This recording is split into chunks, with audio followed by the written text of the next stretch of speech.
ఇది BC reservation. ఇది అయిపోయిన నెక్స్ట్ ఏముండాలి మనకు? ఇంట్రెస్టింగ్ టాపిక్ ఏముండాలి? ఇప్పుడు బీఆర్ఎస్ వాడు బీజేపీ వాడు బదనాం కావాలి. స్థానిక ఎన్నికల్లో కాంగ్రెస్ పార్టీకి మెజార్టీ రావాలి. ఇంకోటి విషయం అంటే ఎప్పుడైతే ప్రభుత్వానికి డ్యామేజ్ అవుతుందో, ఎప్పుడైతే ప్రభుత్వం ఇరకాటంలో పడుతుందో అప్పుడు ఎమ్మటే ఏ టాపిక్ వస్తుంది? కాళేశ్వరం. కాళేశ్వరం టాపిక్ ఎప్పుడైతే రేవంత్కి డ్యామేజ్ అవుతుందో, రాజకీయంగా లబ్ధి జరుగుతలేదో, రాజకీయంగా జనాలు డైవర్ట్ చేయాలో అప్పుడు ఎమ్మటే కాళేశ్వరం వస్తుంది. ఇలా కోర్టు కేసుకు వచ్చింది అంటే కేసు కోర్టులో ఇలా విచారణకు వచ్చింది కదా, ఇలా నెగిటివ్ రిజల్ట్ వస్తుంది కదా. ఏమని వస్తుంది ఇలా రిజల్ట్? రిజర్వేషన్ కొట్టేస్తాం, అది రాదు, ఆ జీవో పాస్ కాదని తేలిపోతుంది కదా. ఎమ్మటే ముచ్చట మారిపోతుంది. జరాదు ఇంకో ఇది ముచ్చట. మేడిగడ్డ మొత్తానికి కొత్త డిజైన్. అంటే కేసీఆర్ కట్టిన కాళేశ్వరం కూలిపోయింది, కేసీఆర్ కట్టిన మేడిగడ్డ కూలిపోయింది. ఇప్పుడు ఈ సమయంలో ఈ వార్త అవసరమా మనకేమన్నా? ఈ ఎన్నికల మూడ్లో, ఈ ఎన్నికల హడావిడిలో, ఈ పంచాయతీలలో ఈ సందర్భంగా ఈ పంచాయతీ వరకు అవసరమా? మేడిగడ్డలో డిజైన్ మారుతాం, మొత్తం మేమే చేస్తాం, ఇక బంగారు తునుక కడతాం, ఇటుక వేసి కాళేశ్వరాన్ని అభివృద్ధి చేస్తామని మనం చదవాలి. ఇప్పుడు ఈ సందర్భంగా అవసరమా? జనం ఏమన్నా దీన్ని స్వాగతిస్తారా?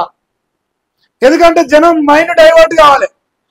బీసీ రిజర్వేషన్ వచ్చేసారు, లేదు కాళేశ్వరం వచ్చింది. కాళేశ్వరం అనేది ముందర రావాలి. ఎమ్మటే కాళేశ్వరం వచ్చిందంటే ఎమ్మటే అక్కడ రేవంత్ రెడ్డికి డ్యామేజ్ అవుతున్నట్టు లెక్క. తన వైపు వస్తున్న వ్యతిరేకతను కేసీఆర్ వైపు మలపాలంతే.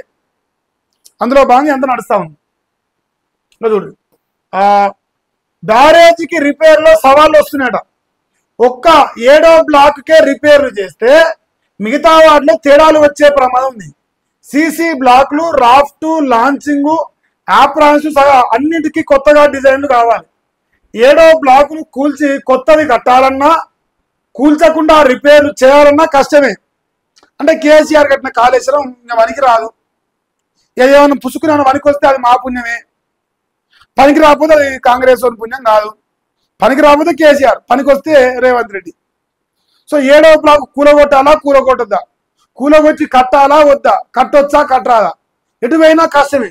ఇంత కష్టాన్ని ఐన్స్టీన్ బ్రెయిన్తో మోస్తా ఉంది ఉత్తమ్ కుమార్ రెడ్డి. తలకు రుణాలు కట్టుకొని ఐన్స్టీన్ బ్రెయిన్తో మోస్తా ఉంది ఇంత కష్టాన్ని. చాలా కష్టం కదా, మోయలేకపోతున్నా ఆ కష్టాన్ని. ఇంత బాధ అవుతుందో ఆ కష్టం మోయాలంటే. కూలిస్తే పక్కనున్న బ్లాక్లపై ప్రభావం పడతాడ, రిపేర్లు చేస్తే ఫౌండేషన్ పైకి లేపేలా ఏర్పాట్లు చేస్తాడ. ఏం చేయాలన్నా దానిపై డిజైన్లు ఇచ్చే సంస్థ నుంచి అభిప్రాయ సేకరణ చేయబోతుంది. ఏ సంస్థ? మెగానా ఎల్ఎన్టీనా ఇంకోటనన్నా? ఇప్పుడు డిజైన్లు మొత్తం మార్చేసి కొత్త డిజైన్ తెచ్చి 7వ బ్లాక్ మొత్తం కూల్చేసి మళ్ళీ కొత్తగా కడతారా మీరా? కాంగ్రెస్ అంత తెలివి మీకున్నదా? జనం నమ్ముతారా మీకు అంత తెలివి ఉందంటే? ఈ రాష్ట్రంలో ఎవరైనా అడుగుదాం, కాంగ్రెస్ పార్టీ తెలుగుల నాయకులు ఉన్నారు, కాంగ్రెస్ పార్టీలో మేధావులు ఉన్నారు, మేడిగడ్డను రిపేర్ చేస్తారు అని నమ్మితే నేను ముక్కనాలు రాస్తా. 22 నెలలుగా ఒక 2 పిల్లర్లను రిపేర్ చేయాలని సన్నాసులు మీరు. ఇవాళ ఎటుగాక బీసీ రిజర్వేషన్ పైన విచారణ జరుగుతుందని, ప్రజల లోపల వ్యతిరేకత వస్తుందని ఇలా కాళేశ్వరాన్ని రిపేర్ చేస్తున్నాం, కొత్త డిజైన్ చెప్తున్నాం, అంతా కేసీఆర్ లంగపనే చేసిండు, మేము దాన్ని సెట్ చేస్తున్నాం, సిట్ రైట్ చేస్తున్నాం. ఏమి నీతులు చెప్తారా బాబు మీరు? జనాలు చూతగానం చేయకూడదు దయచేసి. జనాన్ని చుతగానం చేయకుండా మీకేమైనా నిజంగా జనం పైన ప్రేమ ఉంటే, చిత్తశుద్ధి మీ ఒంట్లో ఏమైనా తగలబడితే న్యాయంగా చేయరు. కానీ లత్కోర్ ప్రచారం ఏంది? ఇప్పుడు కేసీఆర్ కట్టిన కాళేశ్వరంకి వెళ్ళి కూలిపోయిందని లైవ్ స్ట్రీమింగ్ పెట్టిరే బాబు. ఆ మేడిగడ్డ కాడికే పోయి కెమెరాలు పెట్టి లైవ్ స్ట్రీమింగ్ ఇరు మాకని చెప్పిన. దమ్ము ధైర్యంటే ఆ పని చేయరి. మీరు మునగాళ్ళు అయితే ఆ దమ్ము లేక జనం నోట్లో ఉంచుతారని కాకరి చుమ్ముతున్నారు. రేపో మాపో ఎన్నికలు వస్తే ఓట్లేరన్న భయంతో ఇవాళ మేడిగడ్డను అడావిడి ఏదో రిపేర్ చేస్తున్నాం. 22 నెలలు గుర్తుంది నా రిపేర్. 22 నెలలకి వెళ్ళి ఎవరి సంఖ్య నాగిరు, ఎవరిని మోచేతిని లాగిరు, గుడ్డుగురు అలా పనదోగిరా. అప్పుడు గుర్తు రాలేదా? ఇలా సంసారాలు అయిపోయారట. ఇలా సంసారాలు అయిపోయి ఈ విచారణ జరుగుతుంది కదా, ఈ విచారణ జరుగుతుంది. కేసీఆర్ దొంగ, కేసీఆర్ లంగా, రేవంత్ రెడ్డి మునగాడు. ఇక రేవంత్ రెడ్డి పుట్టిందే బీసీల కోసం మనం నమ్మాలి. నమ్మి రేపు ఊర్లలో ఓటేయాలి. ఓటేయాలంటే ఇప్పుడు ఇదంతా పనికి మాలిన కథ రాయాలి. దయచేసి నమ్మొద్దని కోరుతాను. అది డైవర్షన్ పాలిటిక్స్. ఇంకేందా అబ్బో. బడుగుల పెన్నిది కాక ట్యాంకు బండ్పై విగ్రహానికి ప్రముఖుల నివాళులు అర్పించరట. కాకా వెంకటస్వామి బాటలో సాగుతున్నామని మంత్రి వివేక్. పేదలు కార్మికుల కోసం ఎంతో కృషి చేసిన మంత్రి పొన్నం. ఆ మహానేత జీవితం స్ఫూర్తిదాయకమని మంత్రి శ్రీధర్ బాబు.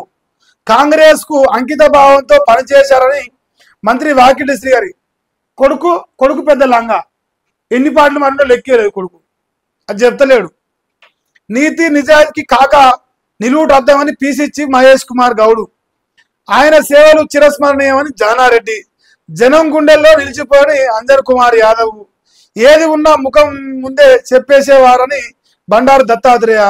తెలంగాణ ఏర్పాటులో కాకా కీలక పాత్ర పోషించారు. మాల మహానాడు జాతీయ అధ్యక్షుడు చెన్నయ్య. బాబా ఏం రాసినవేమిరా అయ్యని లేపుట్ల నీ అంత మునగాలేడు. నిజంగా చెప్తానా. సరే కాకా వెంకటస్వామి నాకేం వేరే విధంగా లేదు, కానీ ఇట్లా ఒక పేపర్ ఉంటే ఎంత నీచంగా రాసుకోవచ్చు, ఎంత లేపైన రాసుకోవచ్చు అని నిదర్శనంగా అనిపిస్తాడు.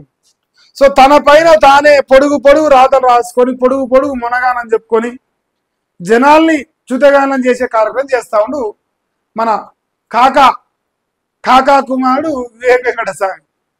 కాకా నిన్న జయంతి అట్టుంది. జయంతి సందర్భంగా పూలమాలలు వేసారు. ఇక లేపిరు, అయ్యను జాకీలు పెట్టి లేపిరు. మా నాయన మంచోడు, మా నాయన దేవుడు, మా నాయన పొడిచిండు, పీకిండు, కట్టలు కట్టిండు. మరి నువ్వేం పొడిచినావు? ఏదైనా వచ్చిన పాటలలో పొరలు ఆడుకొని వచ్చిన డాడీ నేను బీఆర్ఎస్లో కొరినా, డాడీ నేను బీజేపీలో కొరినా, నా సిద్ధాంతం లేదు, మను లేదు, నేను పనికి మాలినోని, మళ్ళీ వచ్చి కాంగ్రెస్లో జొరినా, ఇక నా బతుకు మొత్తం ఇదే డాడీ. అది చెప్పపోయిన డాడీకి మరి చెప్తే బాగుంటుండే. మనటి దానికి అడ్రస్ లేడు. సడన్ గా ఆ కర్మగారి ఎప్పుడైతే కాంగ్రెస్ అధికారంకి వచ్చిందో ఈ లైన్ లైట్లోకి వచ్చింది. అప్పటిదాకా ఎమ్మెల్యేగా ఓ గది లేడు. ఎమ్మెల్యే గది లేనట్టు ఇలా 1 నెంబర్ లీడర్ అయి కూర్చోడు.